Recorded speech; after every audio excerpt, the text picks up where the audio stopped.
નસવાડીમાં 4 રસ્તા અને રેલવે સ્ટેશનના ગ્રાઉન્ડમાં પરંપરાગત રીતિ રિવાજ સાથે હોલિકા દહન કરવામાં આવ્યું હતું, જેમાં મોટી સંખ્યામાં ભક્તો હાજર રહ્યા હતા. નસવાડીમાં 4 રસ્તા અને રેલવે સ્ટેશનના ગ્રાઉન્ડમાં હોલિકા દહન દરમિયાન ભક્તોએ અગ્નિની પરિક્રમા કરી સુખ સમૃદ્ધિ અને શાંતિ માટે પ્રાર્થના કરી હતી. ભારતમાં ચંદ્રગ્રહણ હોવાના કારણે પરંપરા અનુસાર ગઈકાલે હોલિકા દહન કરવામાં આવ્યું હતું. પ્રશાસન તથા પોલીસ વિભાગ દ્વારા કાયદો વ્યવસ્થાની દ્રષ્ટિએ જરૂરી બંદોબસ્ત ગોઠવવામાં આવ્યો હતો.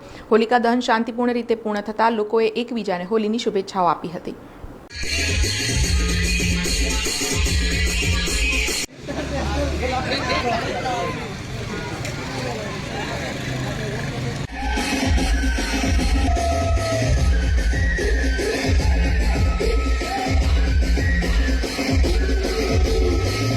ફાગણ સુદ 14 અને સોમવારના રોજ અત્યારે સંધ્યાકાળે હોલિકા દહન કરવામાં આવ્યું. આ હોલિકા દહનનું વિધાન પરાપૂર્વથી ચાલતું આવે છે. બીજી વાત કે આદિવાસી વિસ્તારમાં અને આપણા વિસ્તારોમાં બધે જ આજે હોલિકાનું દહન કરવામાં આવ્યું છે. આપણે સાથે રહીને બધા ભેગા મળીને કરીએ.